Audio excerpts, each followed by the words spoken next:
Bienvenue sur Top Sheets. Dans cette vidéo, je vais vous montrer comment fonctionne la formule Import Range dans Google Sheets. C'est une formule très importante, c'est pour ça que je vais vous l'illustrer avec un cas concret et des explications claires. Ce qu'il faut comprendre avec Google Sheets, c'est que les données sont sauvegardées sur le cloud, dans Internet. Ces deux classeurs sont donc indépendamment l'un de l'autre. Si je veux saisir une information dans ce classeur qui provient d'un autre classeur, de la manière classique comme sur Excel, cela ne fonctionne pas. Et c'est pour ça qu'on a besoin d'utiliser la formule Import Range. On va regarder la syntaxe de cette formule. Elle se compose de deux arguments. Premièrement, spreadsheet URL. Il s'agit de l'URL du classeur dont on veut importer les données. Par exemple, je veux importer les données de ce classeur, eh bien, je dois utiliser l'URL ici, ou alors la clé du classeur. C'est cette partie, après le D, jusqu'au prochain slash. L'une des deux peut être utilisée dans ce premier argument. Le deuxième argument, c'est la chaîne de plage, la plage en fait. Quelles données souhaite-t-on importer? Il s'agit ici de la cellule A1 à B9.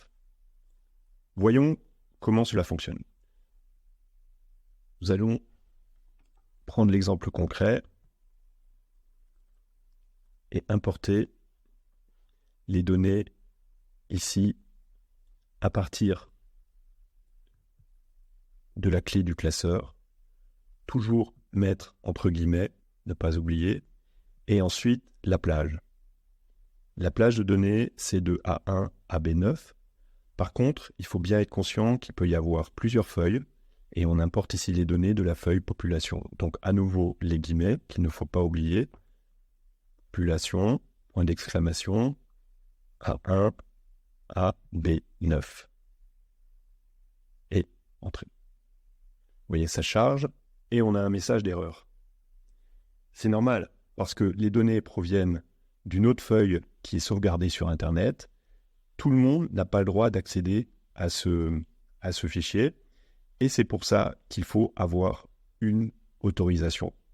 Et seule une personne qui a l'autorisation d'accéder à cet autre classeur peut autoriser l'accès. Donc, on va cliquer sur cette cellule et on autorise l'accès.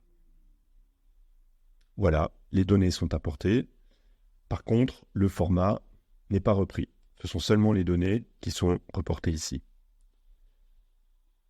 La formule Import Range est dynamique, c'est-à-dire que si les données sont actualisées dans le fichier original, elles sont aussi automatiquement actualisées là où elles sont importées. On va prendre un exemple. Si par exemple je vais sur la ville de Nantes et je modifie le chiffre, sur l'autre feuille, voilà, la donnée a été actualisée. Et donc, c'est très, très intéressant.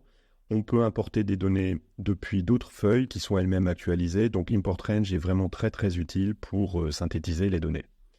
Pour continuer à progresser avec Google Sheets, rendez-vous sur topsheets.fr/apprendre. J'y partage des ressources utiles et gratuites.